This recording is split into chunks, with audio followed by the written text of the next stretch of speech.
1000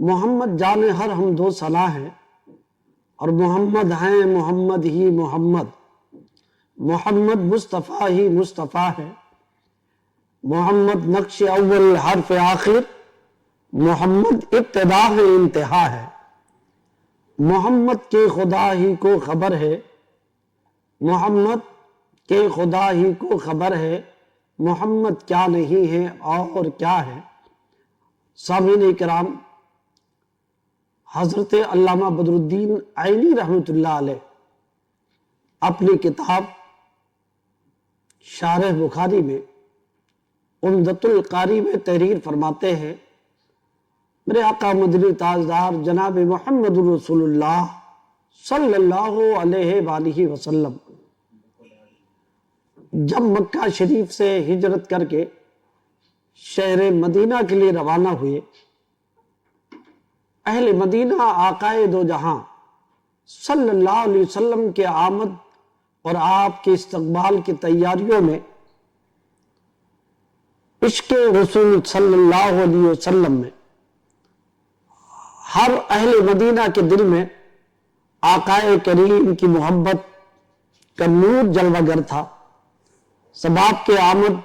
کے موقع پر آپ کے انتظار میں مشغول تھے۔ شہر مدینہ کا ایک ایک فرد آقائے دو جہاں کے استقبال میں لگا ہوا۔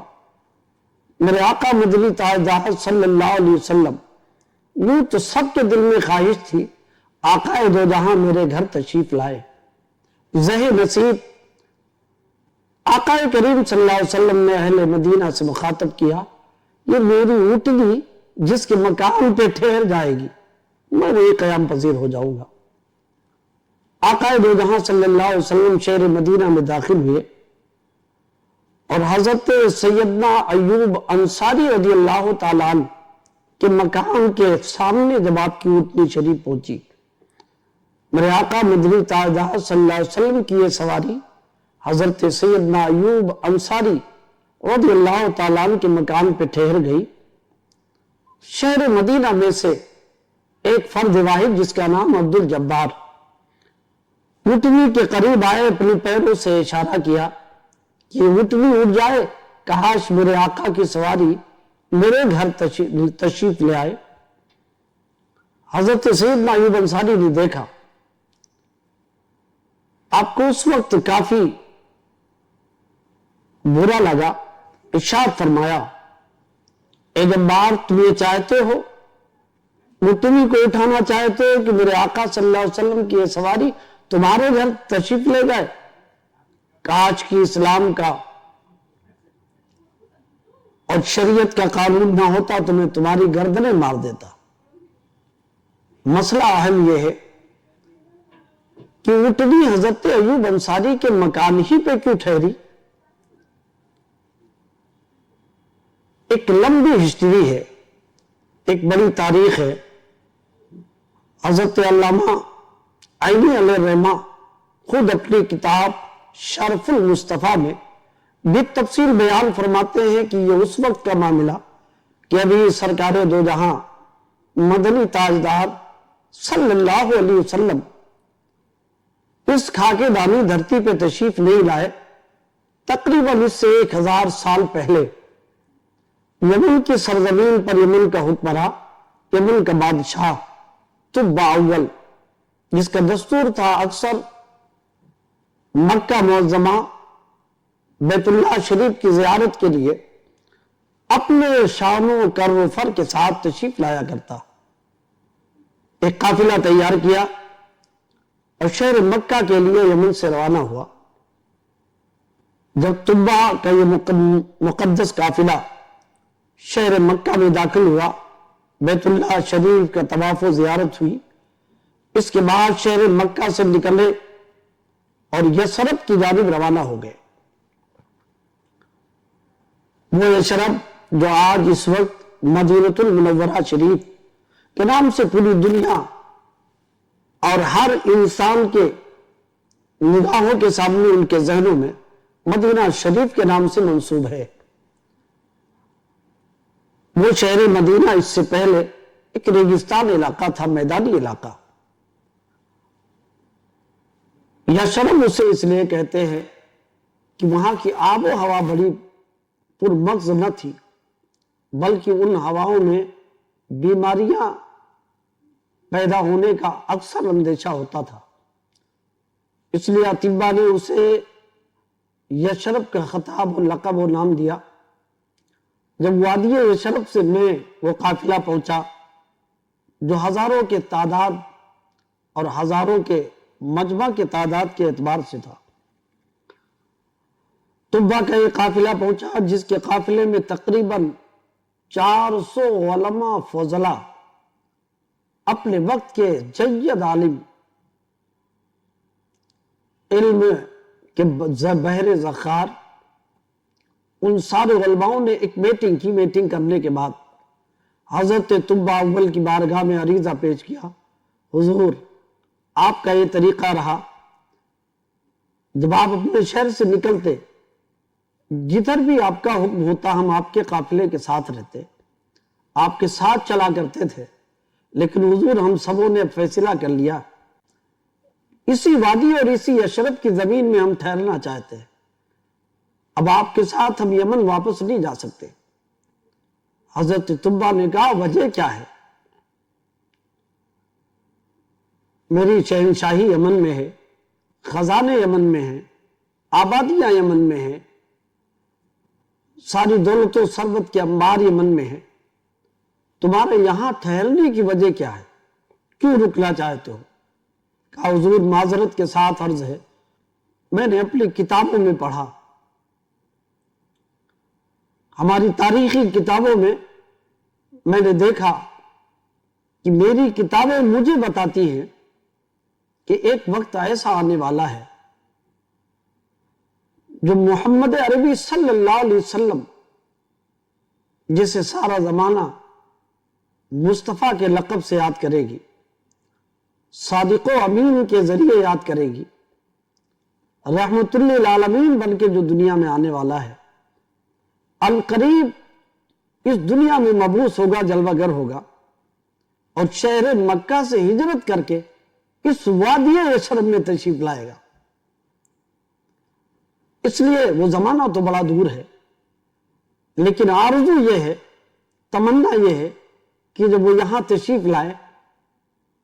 تو میری آرزو ہے کہ محمد عربی صلی اللہ علیہ وسلم کی زیارت نصیب ہو جائے، اور اگر ایسا نہیں تو میری اولادیں موجود ہوں گی، میری نسلیں موجود ہوں گی، اگر میں نہیں تو میری نسلیں آقا دو جہاں رحمت للعالمین صلی اللہ علیہ وسلم کی زیارت سے مشرف ہوں گی، جس سے عالم آخرت میں مجھے بھی قوت ملے گی، مجھ پر بھی رب قدیر کا کرم و فضل ہوگا۔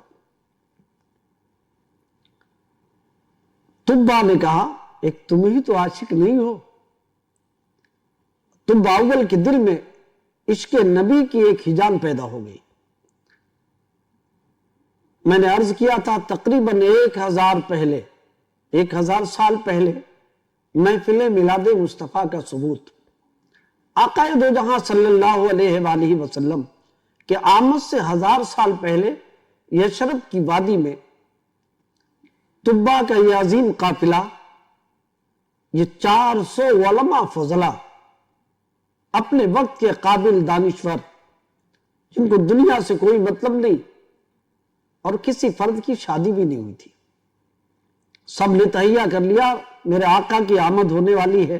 آقا کریم تشریف لائیں گے، ان کے استقبال میں یہی ہم اپنا گھر بسا لیں گے۔ سبحان اللہ۔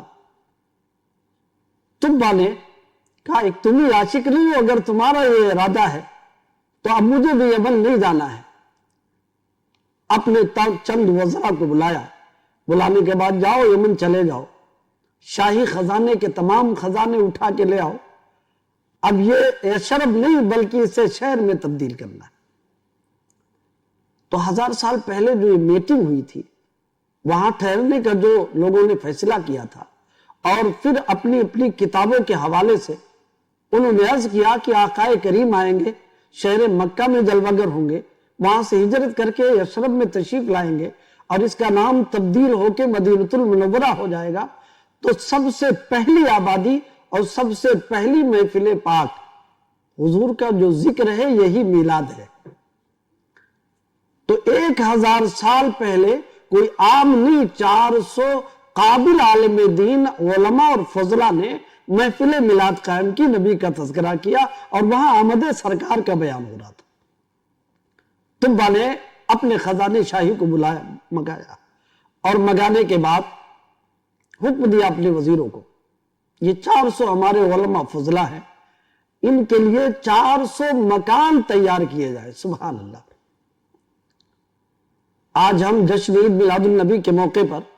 چند جھنڈیاں لگاتے ہیں، چند ڈیگ لنگر رسول میں پیش کرتے ہیں، لیکن محفل میلاد مصطفیٰ صلی اللہ علیہ وسلم کہ آمد کے استقبال میں، محفل میلاد کے استقبال میں کہ میرے آقا کی آمد ہو رہی ہے، ایسے ایسے عاشق آقا کے آمد کے 1000 سال پہلے انہوں نے محفل میلاد مصطفیٰ کے استقبال میں مکانات تیار کرائے، محلوں کو تیار کرایا، اور یہیں پر بس نہیں ہے، بلکہ طبا نے کیا کیا کہ وہ 400 علماء فضلہ جن کی کسی کی شادی نہیں ہوئی تھی، 400 بادیوں کو اپنے خزانے شاہی سے خریدا، اور خریدنے کے بعد انہیں آزاد کیا، اور آزاد کرنے کے بعد ہر ایک عالم دین کا ایک بادی سے عقد کرا دیا۔ سبحان اللہ۔ طبا نے کہا کاش کہ تمہاری زندگی ساتھ دے یا نہ دے، آقا کریم کی آمد سے پہلے اس دار فانی سے تم رخصت ہو جاؤ۔ تمہاری شادیاں اس لیے ضروری ہے کہ آقا کریم جب تشریف لائیں، اگرچہ تم نہ رہو تو تمہاری نسلیں برقرار رہیں گی، وہ تمہاری اولادیں جب موجود ہوں گی، آقا تشریف لائیں گے، ان کے استقبال کی تیاریوں میں وہ مبتلا ہو جائیں گے اور محفل میلاد مصطفیٰ کا استقبال کریں گے۔ رب قدیر تمہاری روحوں کو بھی اس کا اجر عطا فرمائے۔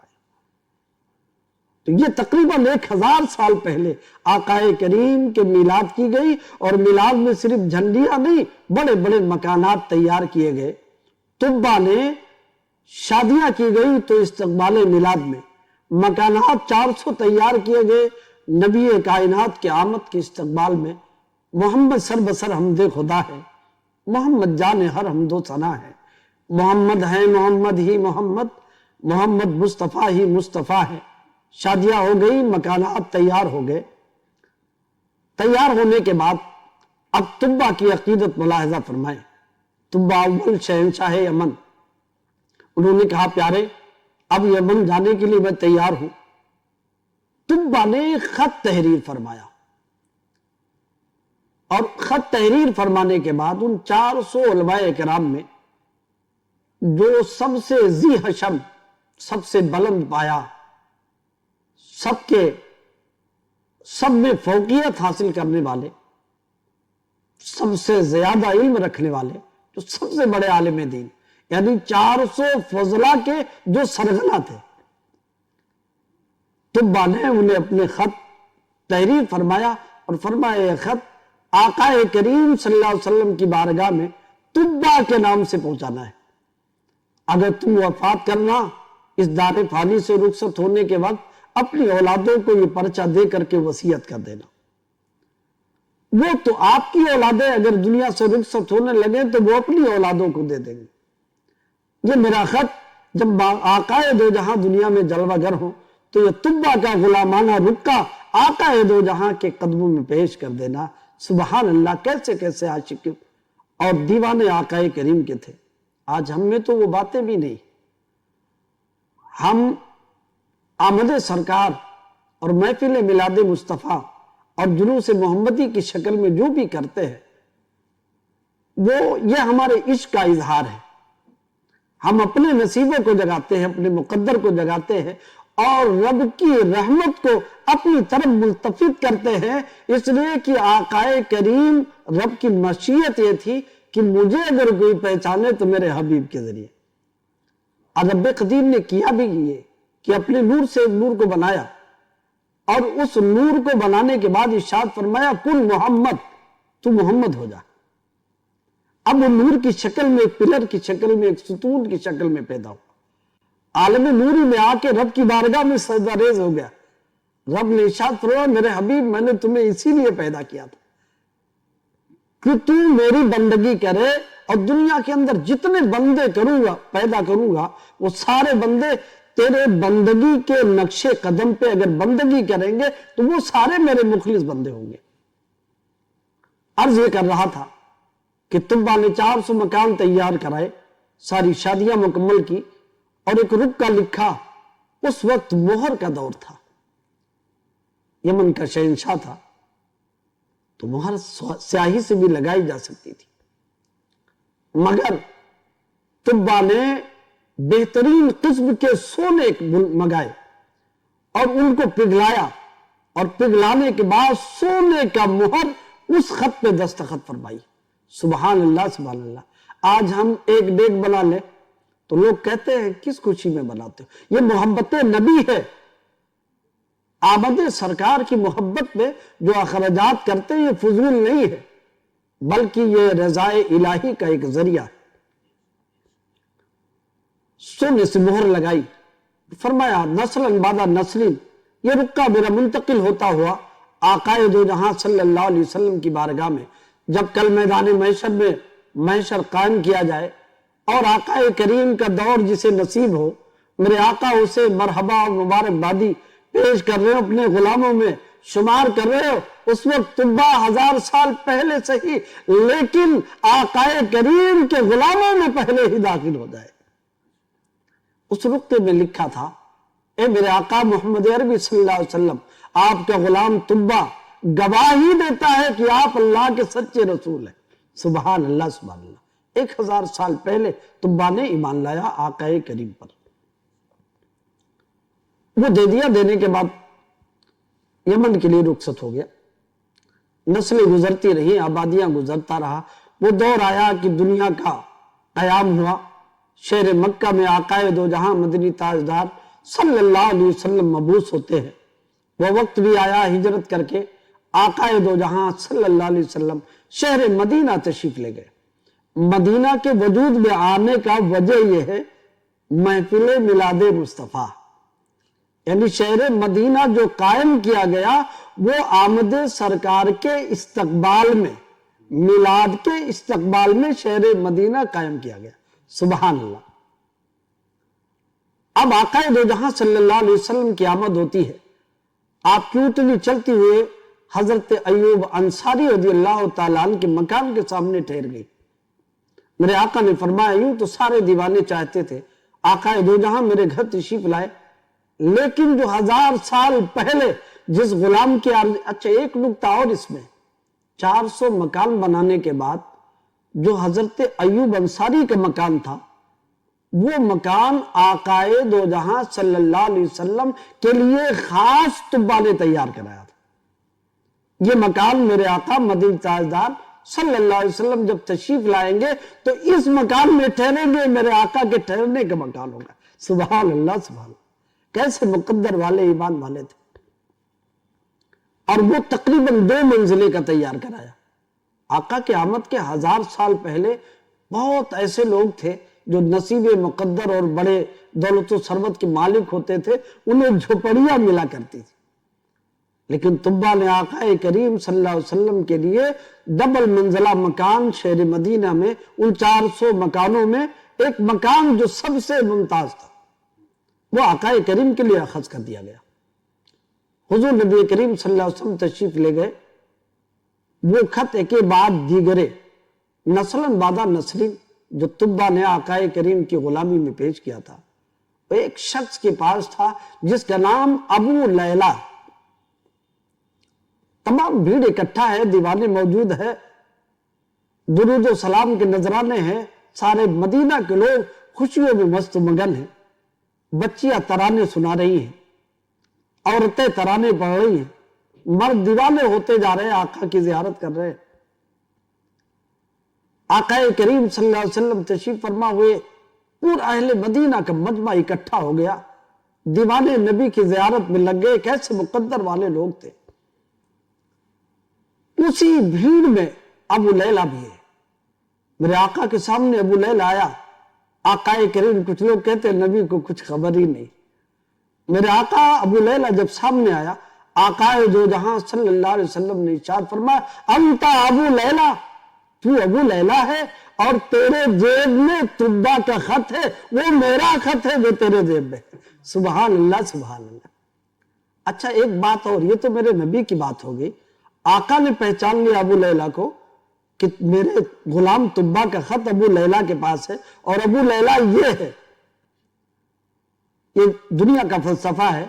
کسی کا کوئی نام سن لے، اگر چہرہ نہیں دیکھا ہے، وہ اس کے سامنے بھی موجود ہو تو پہچان نہیں سکتا ہے، نام سے واقف ہو، چہرہ نہ دیکھا ہو۔ میرے آقا نے ابو لیلہ کو دیکھا بھی نہیں، اسے سمجھا نہیں، ابو لیلہ نے نبی کو کبھی نہیں دیکھا۔ آقا کریم صلی اللہ علیہ وسلم ارشاد فرماتے تو ابو لیلہ ہے، اور یہ بھی خبر ہے کہ میرا غلام طبا نے اسی کو خط دیا، اور وہ خط جیب میں رکھے ہوئے ہیں، سبحان اللہ، اور اس خط میں کیا ہے وہ بھی آقا جانتے۔ میرے آقا نے ارشاد فرمایا تو ابو لیلہ ہے۔ ابو لیلہ حیران پریشان ہو گیا کہ میں تو کبھی دیکھا بھی نہیں محمد عربی صلی اللہ علیہ وسلم کو، انہوں نے کبھی مجھے نہیں دیکھا، میرا نام جانتے ہیں، میرے چہرے سے نام جاننا تو ٹھیک ہے، کوئی کہیں رہ کر کے کسی کا نام سمجھ سکتا ہے، لیکن ایسے علم والے، ایسے نور والے، اس طرح باطن علم رکھنے والے کہ میرا نام بھی جانتے ہیں، اپنا پیغام بھی جانتے ہیں، میرے جیب میں کیا ہے وہ بھی جانتے ہیں، اور اس خط میں کیا لکھا ہے وہ بھی جانتے ہیں۔ وہ حیران ہو کے پوچھا من انتا، آپ کون ہیں؟ کہا انا محمد رسول اللہ صلی اللہ علیہ وسلم، اور وہ خط مجھے لا میرے غلام طبا نے جو تجھے عطا کیا تھا۔ قدم بوس ہو گیا، اپنے جیب سے خط نکالا، آقا کریم خط کو ہاتھ لگاتے ہوئے ارشاد فرمایا مرحبا، خوش آمدید۔ خط کو آپ نے خوش آمدید فرمایا، طبا کو خوشخبری سنائی، مرحبا کہا، اور اس کے بعد آقا کریم صلی اللہ علیہ وسلم نے تمام صحابہ، پورے دیوانے کو مخاطب کیا، کہا اے میرے عاشقوں، میرے دیوانوں، یہ میرا ایسا غلام ہے جو میرے 1000 سال پہلے آنے پر، اس سے پہلے میرا کلمہ پڑھ کے مجھ پر ایمان لا چکا ہے، جبکہ مجھے خود ہی اپنی نبوت کی خبر اس وقت نہیں تھی، اور یہ میرا بندہ اتنا وہ علم والا کہ اسے 1000 سال پہلے خبر ہو گئی کہ وہ آنے والا اللہ کا نبی ہے۔ سبحان اللہ سبحان اللہ۔ جب عاشقوں کے علم کا یہ عالم ہے، اور سب سے اہم بات، پیچیدہ بات جو یہ ہے کہ اونٹنی کو کیا پتا مجھے کہاں ٹھہرنا ہے، اتنا بڑا فلسفہ جو کتابی شکل میں ہے، جو طبا جانتا ہے، اس کے ماننے والے جانتے، یا آقا کریم نبی دو جہاں ہیں، اللہ نے انہیں عالم الغیب و شہادہ بنایا، اور کوئی غیب کیا تم سے نہا ہو بھلا، جب نہ خدا ہی چھپا تم پہ کروڑوں درود۔ اللہ نے تو آپ کو علم والا بنایا، لیکن میرے آقا ایسے علم غیب رکھنے والے، اس طرح علم غیب اللہ نے عطا فرمایا کہ اگر اونٹنی ان سے منسلک ہو جائے تو وہ بھی غیب کی خبر رکھنے لگے، سبحان اللہ۔ اور یہی علم غیب تھا کہ اونٹنی 400 مکان پہ نہ ٹھہری، بلکہ وہ حضرت ایوب انصاری کے مکان ہی پہ ٹھہری، اس کو کیسے فلسفہ معلوم، کیونکہ اسے علم غیب ہو گیا تھا، سبحان اللہ۔ تو جس جانور سے میرے آقا صلی اللہ علیہ وسلم کو نسبت ہو جائے، وہ عالم الغیب و شہادہ ہو جائے، پھر میرے نبی کے غیب کا عالم کیا ہوگا؟ جب ان کے گدا بھر دیتے ہیں شاہان زمانہ کی جھولی، محتاج کا جب یہ عالم ہے، مختار کا عالم کیا ہوگا؟ رب قدیر کی بارگاہ طیبہ میں دعا ہے کہ رب قدیر ہمیں آمد سرکار پر اپنی خوشیوں کا اظہار آقا کریم کی بارگاہ میں خراج عقیدت پیش کرنے کی توفیق رفیق عطا فرمائے۔ ناظرین، آج کا پروگرام ہم سب کے لیے ایک روحانی سفر ہے۔ مولانا منور حسین صاحب نے جو ہدایت اور نورانی باتیں ہمارے سامنے رکھی، ان کا اثر ہمارے دل و دماغ پر ہمیشہ رہے گا انشاءاللہ۔ آئیے اب پروگرام میں آگے بڑھتے ہیں ایک پیاری سی نعت رسول صلی اللہ علیہ وسلم سے، جو ہمارے دل و دماغ کو نور سے منور کر دے۔ پیش ہے جناب قاری شہزاد رضا لکھنوی صاحب کی خوبصورت آواز میں یہ نعت پاک۔ روشن ہے غلاموں کا چہرہ، آقا روشن ہے غلاموں چہرہ روشن ہے غلاموں کا چہرہ سرکار کی آمد آمد ہے سرکار کی آمد آمد ہے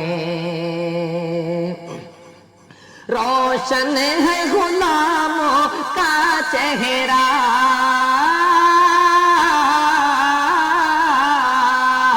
روشن ہے غلاموں کا چہرہ روشن ہے غلاموں کا چہرہ سرکار کی آمد آمد ہے لب پر ہے درودوں کا نغمہ لب پر ہے درودوں کا نغمہ سرکار کی آمد آمد ہے سرکار کی آمد آمد ہے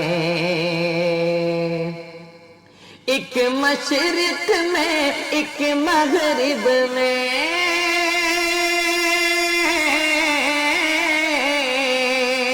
ایک مشرق میں ایک مغرب میں ایک خانہ کعبہ کی چھت پر ایک مشرق میں ایک مغرب میں ایک خانہ کعبہ کی چھت پر جبریل لگاتے ہیں جھنڈا جبریل لگاتے ہیں جھنڈا جبریل لگاتے ہیں جھنڈا سرکار کی آمد آمد ہے سرکار کی آمد آمد ہے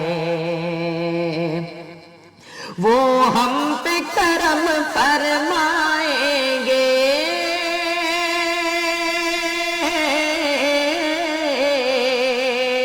وہ ہم پہ کرم فرمائیں گے میری لحد میں آئیں گے وہ ہم پہ کرم فرمائیں گے میری لحد میں آئیں گے کہہ دوں گا نکیرو ٹھہرو ذرا کہہ دوں گا نکیرو ٹھہرو ذرا سرکار کی آمد آمد ہے سرکار کی آمد آمد ہے درگور نہ ہوئے درگور نہ ہونے پائے گی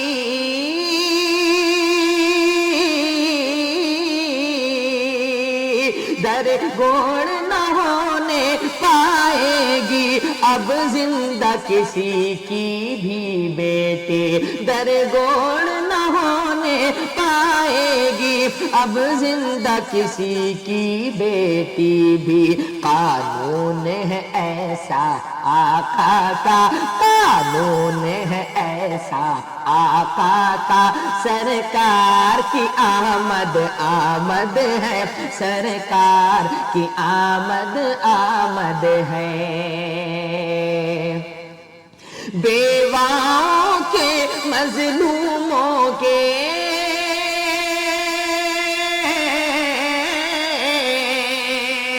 بیواؤں کے مظلوموں کے بیواؤں کے مظلوموں کے مجبوروں کے دل بھی شادہ ہیں بیواؤں کے مظلوموں کے مجبوروں کے دل بھی شادہ ہے چوڑا ہے یتیموں کا سینہ چوڑا ہے یتیموں کا سینہ سرکار کی آمد آمد ہے سرکار کی آمد آمد ہے چوڑا ہے یتیموں کا سینہ سرکار کی آمد آمد ہے سرکار کی آمد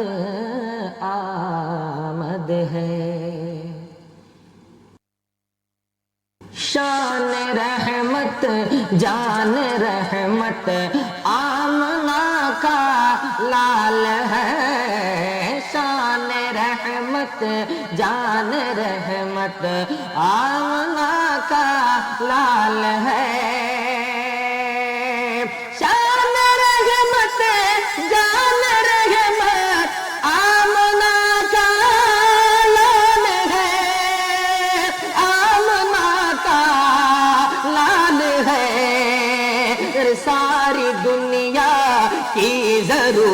ضرورت ساری دنیا کی ضرورت آمنہ کا لال ہے ساری دنیا کی ضرورت آمنہ کا لال ہے گود میں لے کر کے آقا گود میں لے کر کے آقا کو حلیمہ نے کہا گود میں لے کر کے آقا کو حلیمہ نے کہا گود میں لے کر کے آقا کو حلیمہ نے کہا ہاں حلیمہ نے کہا چاند سے بھی خوبصورت چاند سے بھی خوبصورت آمنہ کا لال ہے چاند سے بھی خوبصورت آمنہ کا لال ہے او تیری غربت کو مٹا دے گائے کچھ ہی وقت میں تیری غربت کو مٹا دے گائے کچھ ہی وقت میں تیری غربت کو مٹا دے گائے کچھ ہی وقت میں ہائے کچھ ہی وقت میں اے حلیمہ اے حلیمہ اے حلیمہ تیری قسمت اے حلیمہ تیری قسمت آمنہ کا لال ہے اے حلیمہ تیری قسمت آمنہ کا لال ہے او بولے انگلی پر نچا کر بولے انگلی پر نچا کر باب خیبر کو علی بولے انگلی پر نچا کر بولے انگلی پر نچا کر باب خیبر کو علی بولے